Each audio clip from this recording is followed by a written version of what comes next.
전에 한번 말씀드렸던 것 같은데 박효진 장로님이라는 분이 있습니다. 이분은 원래 교도소장을 하셨던 분이세요. 근데 깊은 영적인 체험을 하고 또 자기가 받은 은혜들이 이 교도소에서 근무하시면서 많은 죄수들을 보면서 느끼고 또 그들에게 복음을 전했던 그런 여러 가지 이야기들을 간증하시는 분이에요. 지금은 이제 아마 교도소장에서 은퇴하셔서 이제 이 간증에 조금 더 많이 사역을 한번 하고 계시는 걸로 알고 있는데, 이분이 이게 들었던 이제 말씀 가운데 이런 이야기가 있습니다. 한 번은 이제 지방에 간증 집회를 이제 하러 다니셨어요. 그때는 뭐 곧 교도소장 일을 하셨기 때문에 시간이 많지 않아서 뭐 어디든 부르시면 다 가셔서 이제 사역을 집회를 또 인도해 주셨는데, 지방에서 이제 불러주셔서 시간을 막 쪼개서 이제 가게 되는 겁니다. 이제 근무하시고 낮에는 근무하시고 저녁에 차를 타고 급히 내려가셔서 집회하다 보니까 조금 늦게 이제 내려가시게 되는 겁니다. 그래서 기차를 타고 아마 가셨던 걸로 같은데, 그래서 이제 마중 나오시는 그 교회 이제 장로님과 함께 이제 교회를 찾아가는데 시골 마을이에요. 그러니까 막 이제 산도 막 뭐 야트막한 산이지만 동산 같은 것도 지나서 그 마을로 막 한참을 들어가야지 있는 그런 자그마한 교회에서 이제 집회를 하시게 되는데, 그 교회 장로님과 이 박효준 장로님이 함께 이제 길을 가다가 어디쯤 가니까 막 이상한 냄새가 막 나는 거예요. 막 어디서 막 썩는 냄새, 아주 도저히 막 감당하기 어려운 무슨 쓰레기 냄새도 아니고 뭘 태운 냄새도 아니고 정말 어떻게 이루 말할 수 없는 굉장한 악취가 막 나는 거예요. 그래서 도대체 이게 무슨 냄새인가 그러는 거죠. 근데 옆에 계신 장로님은 모르겠대요. 장로님 무슨 냄새가 난다 그러십니까? 아니 감당할 수 정말 코를 막을 수밖에 없는 너무나 악취가 나는데 안 느껴지냐, 그 냄새가 안 나냐고. 그 교회 장로님은 모르겠다는 거예요. 그래서 이게 무슨 냄새인가. 그래서 이 장로님이 뭐 집회 시간은 조금 남았기 때문에 그래도 냄새의 출처를 찾아 냄새를 따라서 이제 가는 거예요. 한참을 이제 가다 보니까 점점 더 냄새가 짙어지고 도저히 이루 말할 수 없는 악취가 나는 겁니다. 근데 그 악취를 풍기는 곳에 딱 갔는데 어떤 곳이냐면 그 마을에 좀 이렇게 큰, 옛날로 말하면 대갓집, 기와집도 있는 그런 집이 나타난 거예요. 조금 언덕 위에서 보니까 그날이 무슨 날이었냐면 제삿날이었습니다. 옛날 시골들 이제 제사 지내는 분들 참만 이제 유교적인 뭐 제사라 그래서 뭐 집안 잔치처럼 해갖고 막 이렇게 뭐 음식도 쌓아놓고 그 앞에 온 식구들 와서 유세차 뭐 이러면서 먹게 하는 그런 이제 어떤 제사 의례를 하는 곳이에요. 근데 그곳에서 악취가 나는 거예요. 근데 아니 저런 곳에서 악취가 무슨 악취가 날까? 이제 가만히 보는데 모르겠는 거예요. 근데 저기서 음식 냄새가 풍기면 풍겼지 그런 악취가 날 것은 아닌데, 썩은 음식도 아니고. 근데 그곳에서 계속 무슨 어디서 나는 악취일까? 그 집에서 나는 게 분명한데, 근데 하나님께서 그때 이 두 장로님에게 영안을 열어주신 거예요. 옆에 계신 장로님도 그제서 영안을 보고 둘이 깜짝 놀랐다는 거예요. 뭐 한다 그랬어요? 제사를 지내고 있는데 악취의 원인이 뭐냐 하면 귀신이 바글바글한 거예요. 귀신이. 이게 조상 귀신이 아니라 그야말로 소위 말하는 잡신이 온 거예요. 잡신이. 온통 오만 귀신들이 막 제사상도 왔다 갔다 사람들 틈 사이로 왔다 갔다 하는데 엄청난 귀신들이 그것을 왔다 갔다 하는 것을 하나님께서 영안을 열어주셔서 두 분이 보고서 소스라치게 놀랐다는 거죠. 깜짝 놀랐다는 거예요. 그래서 야, 이렇구나. 이 제사할 때 이런 잡신들이 귀신들이 이렇게 장면을 치는구나. 막 그 앞에 사려진 제상에도 올라가서 우리 조상들이 먹으라고 우리 제사 드려보셨나요? 뭐 저희는 잘 안 해봐서 모르겠습니다. 어렸을 때 저희 외가족이 저희 외갓집은 믿지 않는 분들이셔갖고 아주 어렸을 때 한번 본 적이 있는 것 같은데, 그게 학교 들어가기 전쯤이나 아마 그 무렵쯤이니까 12시쯤 하잖아요. 그러니까 아마 졸린 눈으로 간신히 이렇게 봤던 그런 기억밖에 없어서 잘 모르겠는데, 방송이나 이런 거 보면 목회하다 보니까 그런 것들도 많이 보는데요. 숟가락도 이렇게 안쪽으로 놓잖아요. 뭐 숟가락 꽂아 놓나? 뭐 하여간 뭐 그러잖아요. 그런데 우리는 조상신이 와서, 그러니까 소위 말하는 우리 뭐 부모님들, 우리 조상들이 와서 그 덕을 기리며 한다고 하지만 조상은커녕 온통 귀신들만 와서 장난치고 있는 것을 보게 된 겁니다. 그래서 두 장로님이 그것을 보고 깜짝 놀란 거예요. 이 악취가 이 귀신들에게 풍기는 그런 악취구나. 실제 냄새가 아니라 이 더러운 영들에게 풍기는 그런 악취를 보고 이 더러운 영들이 보는 것을 장난치는 것들을 보면서 야, 저렇게 헛되는 것에 제사하니 이렇게 온통 귀신이 장난치고 마귀에 넘어간다는 것을 경험하고 이것을 간증한 것을 보았습니다. 정말 그런 거예요. 우리 전통적으로 뭐 얼마 전 지난주 우리가 설날도 보냈지만 설날이고 우리 고해 명절을 쫓아서 추석 때 그렇고 우리는 전통적으로 뭐 차례를 지낸다 뭐를 한다 뭐 그렇게 섬기고 있지만 조상들에게 하는 것이 우리 한국 전통의 도리이기 때문에 자녀됨의 도리이기 때문에 그렇게 하는 것이지만 사실은 하나도 그런 건 없는 거예요. 오히려 그런 때에 그런 곳에 악취만 나는 더러운 영들만 가득한 겁니다. 다 쓸모없는 일이다라는 겁니다. 그러니까 우리 설 명절이고 뭐 추석 명절이고 그렇게 지내는 것은 정말 거짓된 영들 앞에 영들 기뻐하는 일들만 하는 것이고 거기에 속해 있는 모든 사람들은 더러운 것들에 취해서 뭐 그런 악취가 풍겨지는데도 그것을 알지 못할 뿐이다라는 거지요. 자, 우리가 지난주 이제 설날도 다 이제 보내셨고 우리 다 대부분 다 예수 가족들 다 믿으신 분들이라 뭐 그런 일들 덜 하셨겠지만 우리 교회 고유의 명절이 제사하는 것에는 이제 세 가지 그런 측면들이 있습니다. 보통은 우리가 제사한다는 거, 뭐 부모님들이나 돌아가신 분들의 어떤 그 제사 지내는 그런 때 뭐 합니까? 하는 게 뭡니까? 왜 하죠? 그분들이 생전 우리 부모님이시고 또는 할아버지 우리 조상들이기 때문에 자녀된 도리로서 효를 행한다 하는 그런 의미로 제사를 그렇게 우리 전통에 따라서 그렇게 유교적 전통이 있겠죠. 그렇게 제사를 드리는 것이라 우리는 그렇게 생각하곤 합니다. 또 하나는 뭐냐? 이 제사 때문에 가족의 유대 관계가 형성돼 우리가 가족 공동체다라는 것을 형성하는 겁니다. 그렇잖아요. 우리도 명절 때면 고향을 찾아가 한국 사람들이 요즘은 뭐 좀 낫지만 지금도 그래요. 많은 시간을 걸려서 고향 집을 찾아가는 것은 우리가 가족이기 때문에 그때라도 한번 모이기 위해서 가는 거잖아요. 그러니까 제삿날 같은 경우는 조상의 이름으로 우리가 제삿날이죠. 모여서 함께 우리가 가족이라는 연대성을 또 같이 나누는 거죠. 우리가 한 가족이구나. 그동안은 각자의 삶의 자리에 살아왔지만 우리가 우리 어머니, 우리 아버지의 한 부모님을 둔 한 가족이다 하는 그런 연대성, 그런 유대감을 느끼기 위해서 공동체 의식을 경험하기 위해서 그런 제사를 지내는 경우가 있습니다. 그래요. 우리도 우리 친척들도 그래요. 저희 이제 할아버지 할머니 다 돌아가시니까 친척들의 방문도 이제 주는 거예요. 예전에 우리 부모님들이 저희 집이 큰 집이기 때문에 이제 이 명절이 되면 이제 아버지는 형제가 없기 때문에 이제 사촌 형제들도 다 와요. 할아버지의 동생들도 이제 고모 할머니 이런 분들도 예전에는 정정하실 때는 막 찾아오시고 그래서 저희 집은 항상 북적북적하고 막 방에 잘 데가 없어서 뭐 껴자고 뭐 그랬던 어렸을 때 기억이 있고 20살 넘어서는 그래서 도망 다니고 30대 가까이 되면은 잔소리 듣기 싫어서 너 결혼 언제 하냐 이제 그 소리 듣기 싫어갖고 명절이 되면 집을 나갔던 이제 그런 적도 있었는데 그래요. 제사를 통해서 우리는 한 가족이라는 공동체성을 우리는 제사를 통해서 경험하게 됩니다. 근데 한국적에는 이런 것만이 아니라 효를 행한다든가 가족의 전통, 우리가 한 가족이다, 연대성 이런 건 참 좋은 의미일 수가 있는 것 같아요. 그런데 이런 것도 있지만 그러나 가장 문제가 되는 것은 뭐냐 하면 우리 기독교인으로서 종교적인 거죠. 조상 신이 우리를 돌보아 준다라고 생각해서 조상 신의 개념으로 생각하는 경우가 있다라는 겁니다. 이거는 미신적인 거죠. 그리고 기복적인 신앙이다라고 할 수가 있는 겁니다. 우리는 이것을 주의해야 한다라는 겁니다. 우리도 그렇잖아요. 우리가 설날 우리도 명절도 교회에서 가정에서 드릴 수 있는 예배 지침을 또 드리기도 하지만 또는 어떤 경우는 우리 교회에서는 많지는 않았는데 전에 있던 교회들 등 보면은요 이런 기일 때 오셔서 우리 집에서 우리 예배를 좀 드려주세요. 우리 어머니 기일입니다.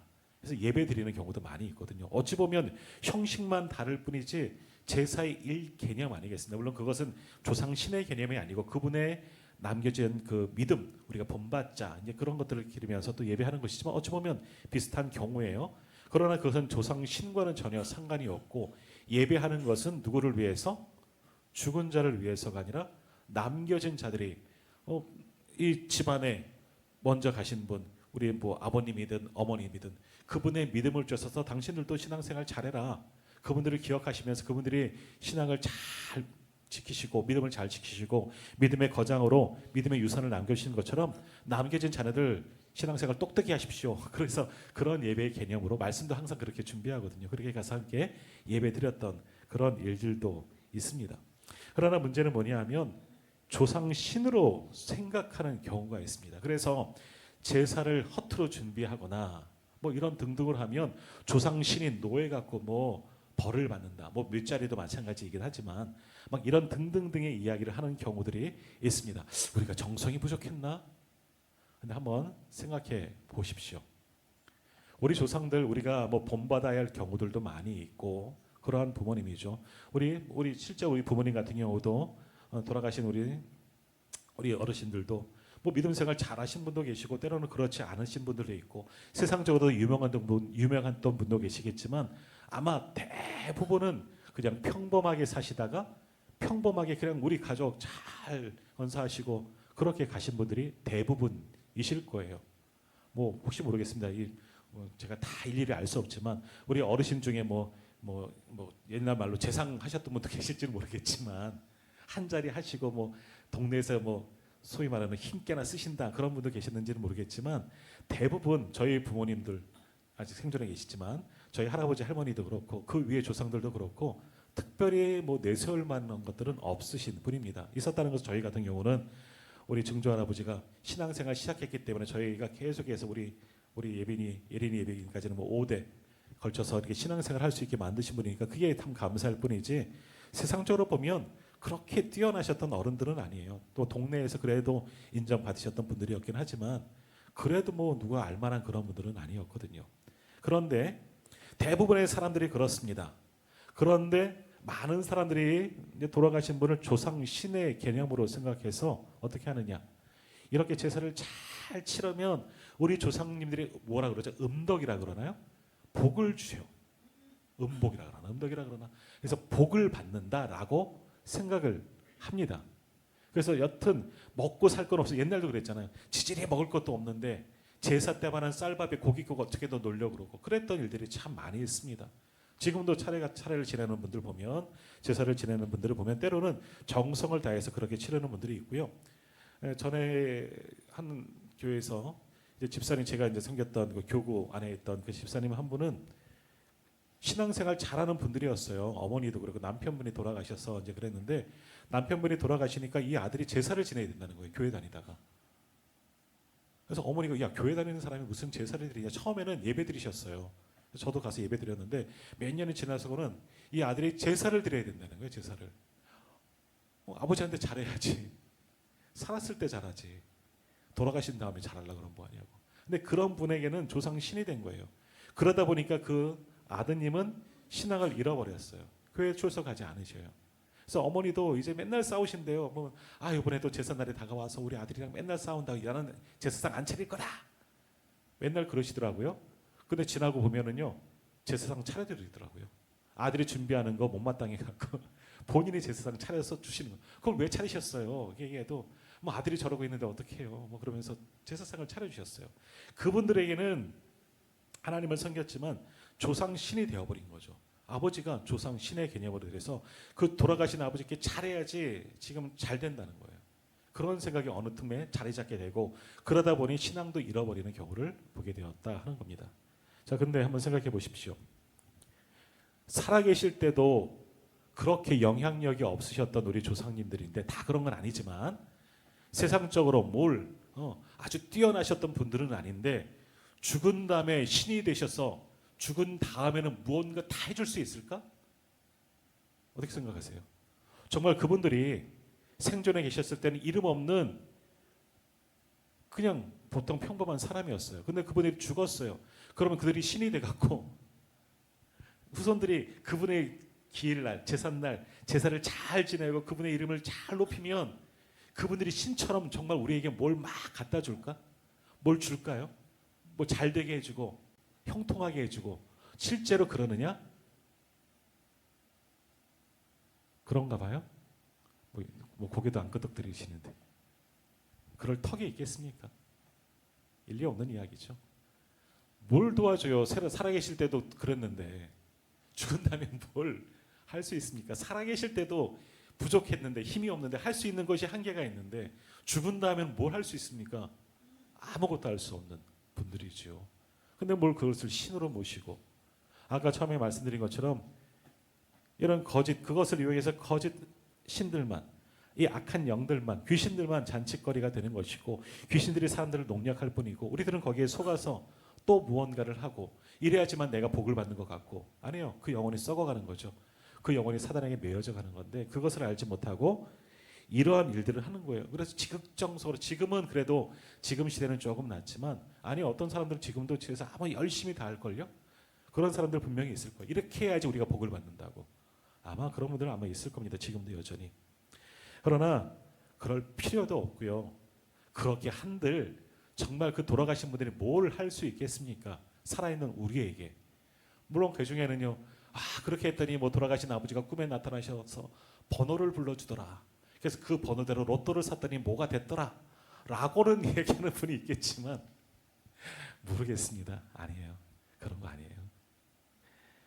아무짝에도 쓸모없는 것이고 우리가 헛되는 것에 속는 것이고 자기 만족받게 되는 것 아니에요. 얼마나 힘이 들면 이렇게라고 해서 내가 좀 잘 되고 이렇게라도 소위 말하는 이 세상에서 좀 평안하고 복받고 그러고 싶으면 그런 마음으로 우리가 드렸느냐라는 거지요.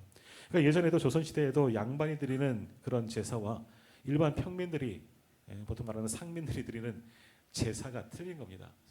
양반들에게는 조상신의 개념으로 조상신이 아니죠. 어떤 가래를 따라 효를 따라 행하였다면 못 사니까 평민들은 못 사니까 그때 얼마나 지질이 못 살았습니까? 그러니까 신의 개념으로 조상신의 개념으로 바뀌게 된 거고 그래서 기독교가 들어오면서 이것들을 타파하니까 그런 조상신의 개념이 아니다.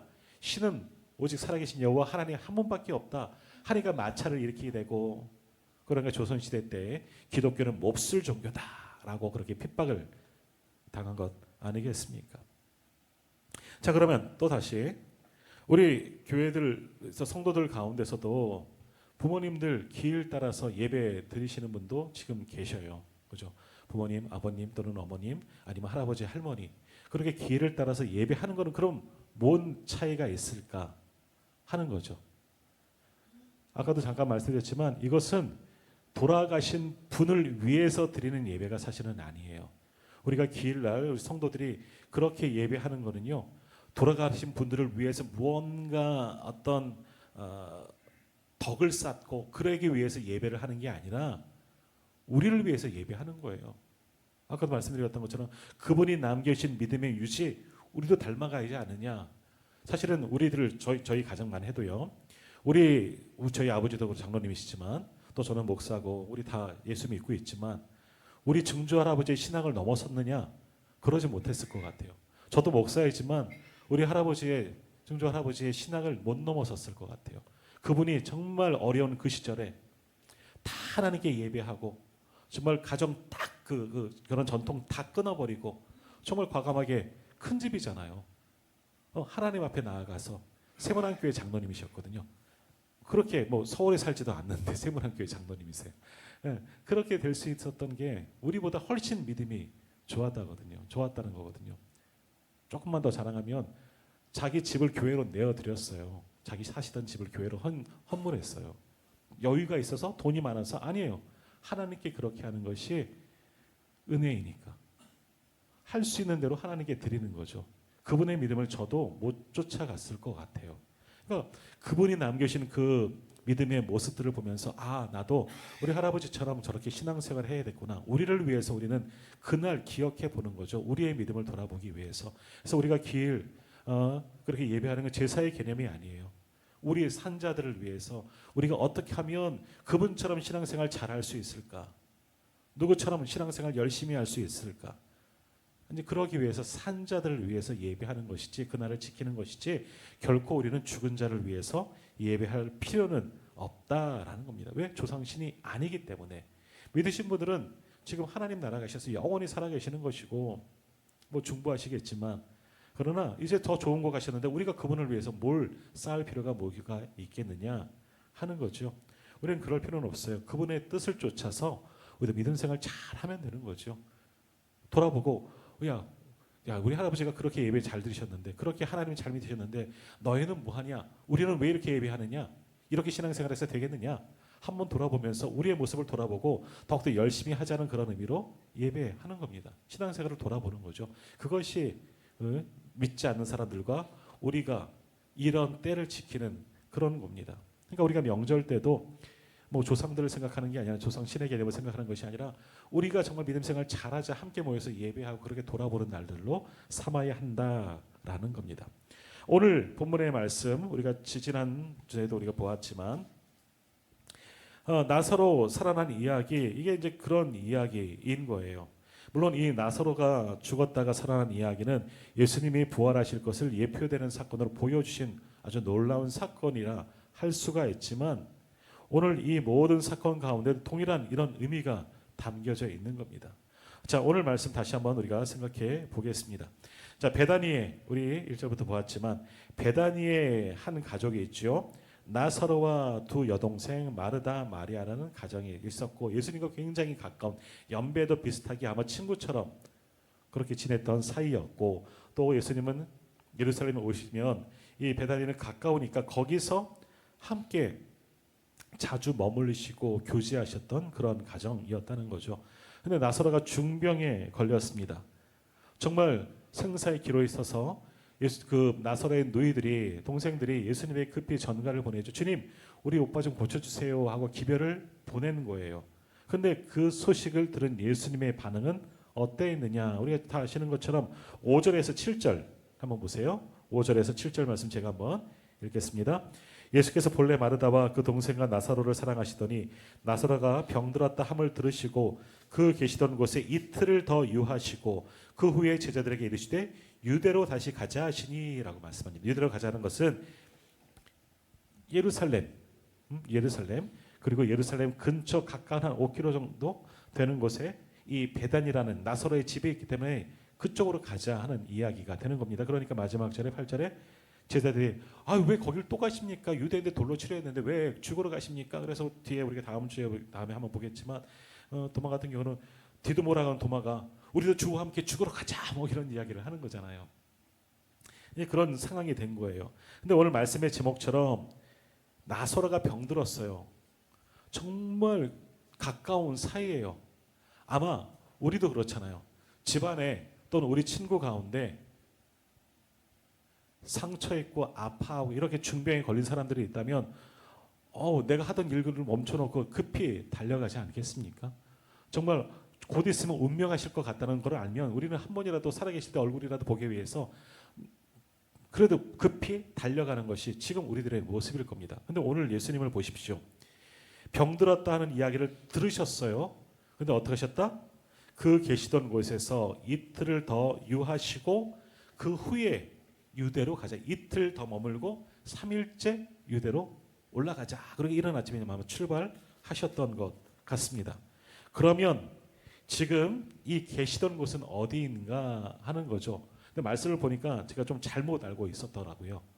가까운 곳에 계신 것이 아니었어요. 어디에 계셨냐면 우리 요한복음 10장 마지막 부분에 우리가 아마 기억나실 것 같아요. 40절 한번 보시겠습니까? 다시 요단강 저편 요한이 처음으로 세례 베풀던 곳에 가사 거기 거하셨다. 처음 세례 받으시던 요단강 건너편으로 가셨다는 거예요. 예루살렘 베다니 근처가 아니라 저는 그 근처인 줄 생각했어요 지금까지. 근데 말씀을 계속 보니까 뭐가 좀 안 맞는 것 같아요. 보니까 가까운 곳에 계신 것이 아니라 멀리 떨어진 처음 세례받은 세례 요한에게 세례를 받으신 요단강에게 쭉 흘러내리지만 예루살렘 가까운 곳에 있는 요단강이 아니라 저 위쪽에 있는 곳이라는 거죠. 그러니까 성서학자는 한 30km 정도 떨어졌다라고 그렇게 이야기를 하더라고요. 그러니까 멀리 떨어져 있는 거예요. 하루길에 올 수 있는 상황도 아니셨다는 겁니다. 꼬박 걸으면 하루길에 오실 수 있는 하루 정도 시간이 걸리는 당신은 걸어 다녀야 되니까 그 정도 떨어지신 거리에 있는 겁니다. 그러니까 금방 못 오신 이유가 또한 여기 있는 겁니다. 자, 정리해 볼게요. 나사로가 아팠어요. 죽을 위기에 처했습니다. 그래서 할 수 없어서 어떻게 하느냐?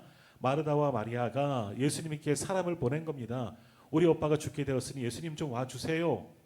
그럼 어떻게 된 겁니까? 예수님은 근처에 있는 것이 아니라 세례를 받으시던 저 위쪽에 계신 거예요. 요단 건너편.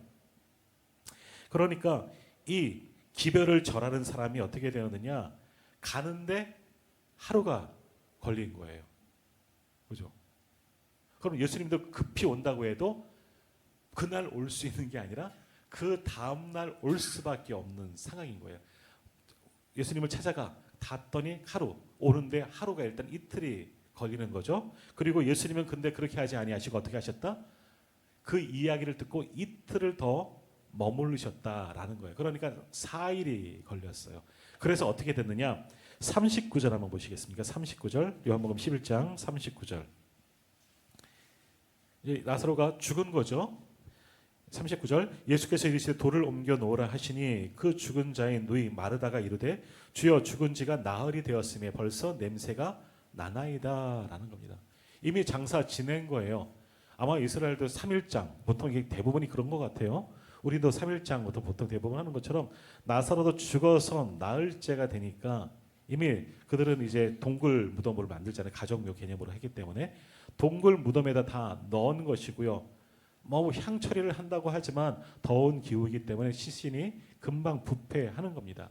그러니까 종이 가는데 하루, 거신이 더 이틀을 머무셨고 그 이후에 예수님께서 오셨으니까 나흘이 처음 예수님에게 알린 이후로는 4일이 지난 겁니다. 그 나흘이 걸린 거예요. 왔어요. 왔더니 벌써 죽은 거죠. 죽어서 장사된 지 나흘이 되었다는 거예요. 그럼 뭐냐? 마르다와 마리아가 오빠가 위독하다 예수님에게 사람을 보냄과 동시에 거의 비슷한 시간에 종은 이 기별하는 사람은 나사로가 아프다는 것만 알고 중병에 걸렸다고 죽을 위기다 죽을 것 같다 하는 이야기만 듣고 길을 떠났는데 떠난과 거의 비슷한 시각에 이 나사로는 이미 죽은 겁니다. 가는 도중에 죽은 겁니다. 그런데 예수님에게 말씀을 전하러 간 사람은 죽었는지 알지 못하는 거죠. 죽을 것 같은 것만 보고 온 거죠. 그래 빨리 오세요라고 불렀다라는 겁니다. 그런데 주님은 여튼 이틀을 가지 않으셨습니다. 그때부터 또 이틀을 머무시는 거죠. 안 갔다는 겁니다. 왜 안 가셨을까 하는 겁니다. 안 가셨느냐. 예수님은 아시는 거죠. 나사로가 이미 죽었다. 나사로가 이미 죽었다. 11절 한번 보십시오. 이 말씀을 하신 후에 또 이르시되 우리 친구 나사로가 잠들었도다. 그러나 내가 깨우러 가노라. 이게 뭐예요? 13절에 그의 죽음을 가리켜 말씀하신 것이다 라고 말씀하잖아요. 이미 주님은 나사로가 죽은 것을 알고 있는 겁니다. 이 종이 오거나 안 오거나 상관없이 이미 알고 있는 상황이었다는 거죠. 나사로가 죽었구나. 그럼 조문을 가려고 주님이 이틀 있다가 장례 다 치른 다음에 오셨느냐? 그게 아니에요. 이틀 동안 뭐 하셨을까? 이틀 동안 뭐 하셨을까?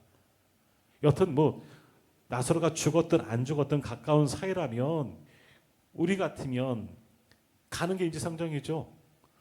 급한 소식을 전해 들렀는데 나를 청한다는 것은 나를 꼭 마지막이라도 보고 싶거나 이 상황은 예수님이 오기를 바라니까 당연히 가는 게 우리 같으면 지극히 정상일 거예요. 근데 예수님은 가지 않으셨고 이틀 동안 머무셨다는 거죠. 물론 우리가 지난번에 보았던 것처럼 이 일은 하나님의 영광을 위한 일이다라고 말씀하셨어요. 그렇죠? 나사로가 살아날 것이니까 이를 통해서 모든 사람이 영광을 하나님께 돌리는 것이니까 이거는 알겠는데 왜 이틀을 머무셨느냐? 나사로는 이미 죽었어요. 예수님이 이 땅에 오신 이유는 죽은 자들을 위해서 오신 것이 아니라 살아있는 자들을 그들에게 복음을 전하고 그들에게 영원한 생명을 주기 위해서 죽은 자들은 이미 하나님께서 알아서 판단하실 것이기 때문에 산 사람들을 위해서 이 땅 가운데 오셔서 모든 사역을 감당하셨다는 겁니다. 이틀을 뭐 하셨느냐? 그냥 아무것도 하지 않고 룰루랄라 하신 게 아니죠. 아니 사랑하는 사람 나사로를 보고서 우셨어요. 그 죽은 나사로 때문에 눈물도 흘리셨어요. 마음 아프셨어요. 그럼 좀 죽었을지라도 빨리 가셨을 터인데 하신 이유는 주님과 함께 있는 사람들을 위해서라니까요.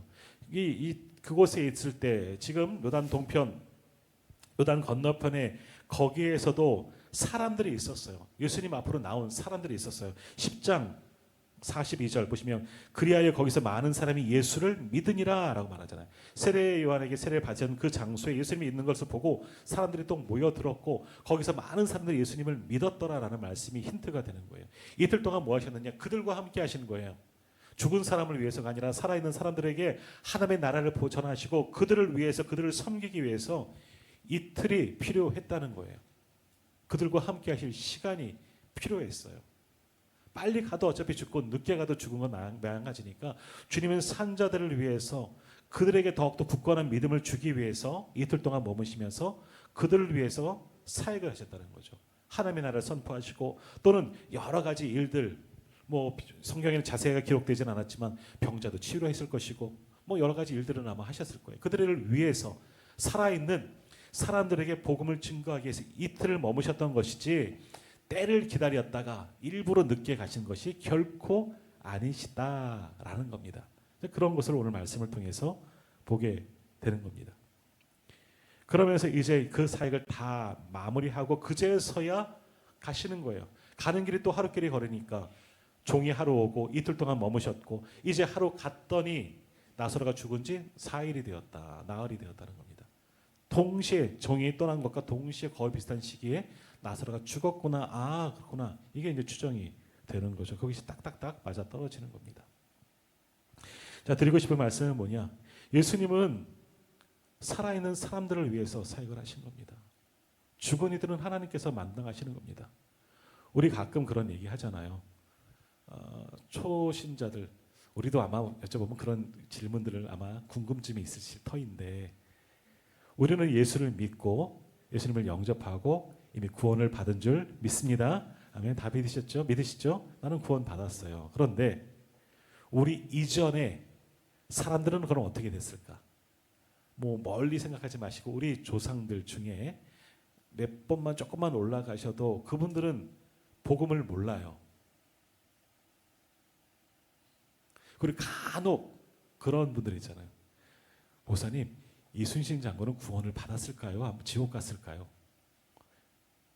이순신 장군처럼 나라를 구한 그런 분이 지옥 가면 말이 되겠습니까? 그분은 어떻게 갔을까요? 믿지 않았으니까. 당신은 어떻게 돼요? 복음을 받을 기회가 있었을까요? 우리나라에? 없었죠. 물론 좀 역사적으로 보면 뭐 다른 이야기는 하지만 일본 고니시 부대인가? 그 양반들은요 믿는 가정이에요. 집안이 믿는 기독교 집안이에요. 참 아이러니하죠. 그 깃발 속에 십자가 있어요. 임진왜란 때 우리나라 참 점령군이 카톨릭이긴 한데 십자가가 있었어요. 깃발에.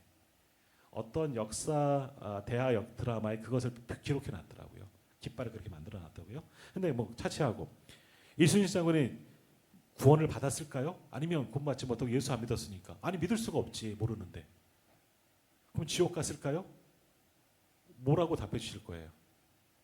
알지 못하던 시대에는 하나님이 판단하십니다. 그건 우리가 관여할 문제가 아니에요. 그게 정답인 거죠. 성경에도 그렇게 말씀하고 있고요.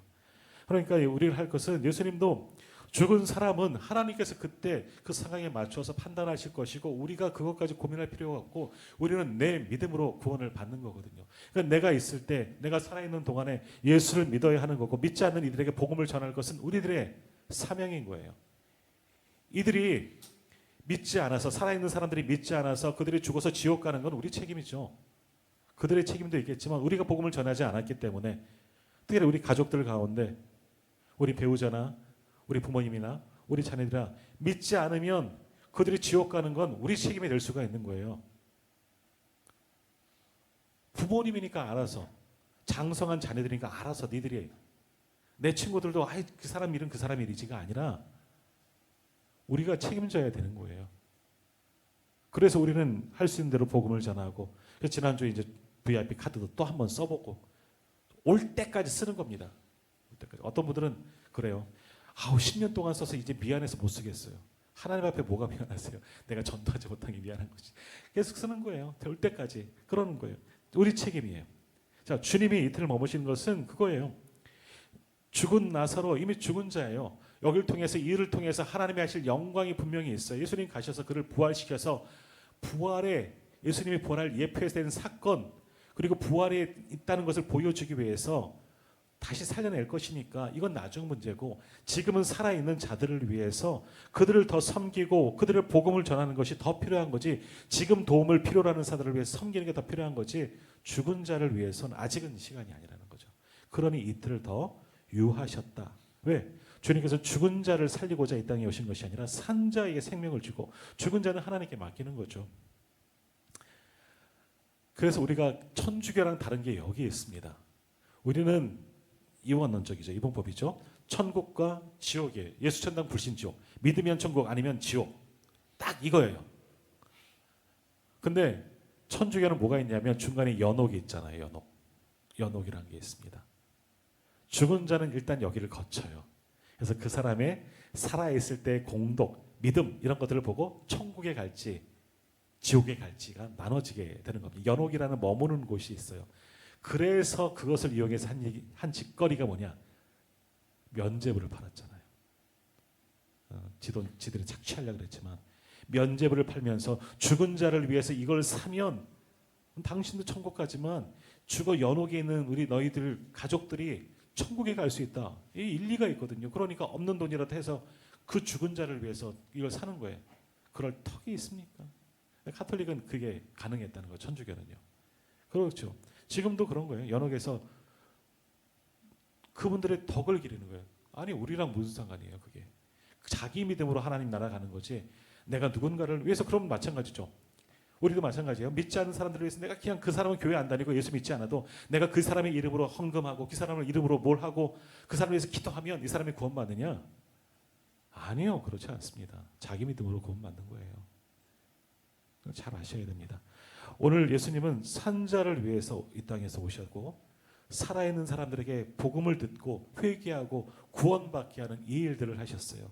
죽은 자는 하나님께서 하실 것이고 또 나중에 죽은 자를 위해서 또 가시잖아요. 이제 이 사건들을 또 이제 다음부터 계속해서 보겠지만 나사로를 사시는 하나님의 영광 이것을 통해서 모든 사람이 또다시 하나님이 하실 일들을 보게 되지만 오늘 중심적인 것은 예수님은 산자를 위해서 왔다 오셨다라는 겁니다. 오늘 우리도 마찬가지입니다. 조상신 그런 건 없어요. 조상신이 있다고 보는 건 귀신에게 속는 겁니다. 그런 거 할 필요도 없고 우리 여기 계신 분들은 그런 일들 없겠지만 우리 조상들이 우리 가정의 어르신들이 예수를 믿지 못하면 안타까워하셔야 되는 거죠.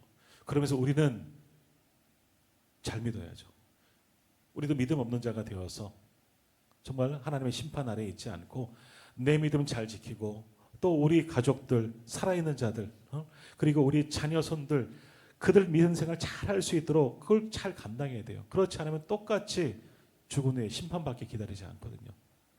우리가 이 땅에 살아가는 이유는 그런 겁니다. 우리 주변에 있는 사람들을 한 명이라도 구원하기 위해서 지금 우리를 이 땅에 내어 주신 겁니다. 오늘 우리가 우리 가정의 선교사가 되어줘야 하는 겁니다. 내가 선교사가 되어야 돼요. 내가 전하지 않으면 로마서의 말씀처럼 전하지 않는데 누가 복음을 듣겠냐는 거죠. 전하지 않는데. 과거에 우리나라도 전하지 않았으니까. 복음 받을 기회가 없으니까. 어떻게 예수를 믿을 수 있겠느냐는 거죠. 그러나 지금은 모든 사람들에게 복음을 전하고 있어요. 몰라서 듣지 못해서 그건 아직 극소수 오지의 지구촌에 지금도 극소수로 복음을 듣지 못한 사람들이 있어요. 그들은 이제 하나님의 때가 분명히 올 거죠. 그들까지 다 복음을 믿으면 하나님 나라가 완성되어지는 것이지만 그러나 지금 사람들은요. 우리 주변의 사람들은요. 복음을 몰라서 믿지 않는 게 아니라 거부하니까 안 믿는 거죠. 그분들을 설득하고 앞으로 인도하는 것은 우리 책임이에요. 이거는 우리들의 사명인 거예요. 우리가 이 땅을 살아가고 우리 가정에 나를 먼저 믿게 하신 것은 그 책임을 우리에게 맡기셨다는 것이기 때문에 주님도 산자들을 위해서 복음을 전하고 그들을 위해서 사역하신 것처럼 오늘 우리도 우리의 가족들, 우리 사랑하는 자들을 위해서 복음을 전하고 그들의 구원을 위해서 수고해야 됩니다. 가끔 그런 생각해요.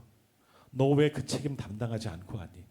우리가 하나님 앞에 심판대에서 야단 맞을 것은 그거 하나밖에 없는 것 같아요. 저도 제가 제일 많이 야단 맞겠지만 니는 목사가 돼서 왜 많은 영혼 구원하지 못하고 왔느냐? 하나님한테 혼날 것 같아요. 너 왜 그 영혼, 너의 아내, 네 남편, 네 부모님, 네 자녀 왜 복음을 전하지 않고 왔느냐? 이게 우리에게 물으실 수 있어요. 뭐라고 대답하시겠습니까? 말해도 안 들어요. 지가 알아서 하겠죠. 더 맞을 것 같아요. 그러니까 우리가 할 수 있는 것은 살아있는 자들을 위해서 열심히 기도하고 그들에게 복음을 전해야 합니다.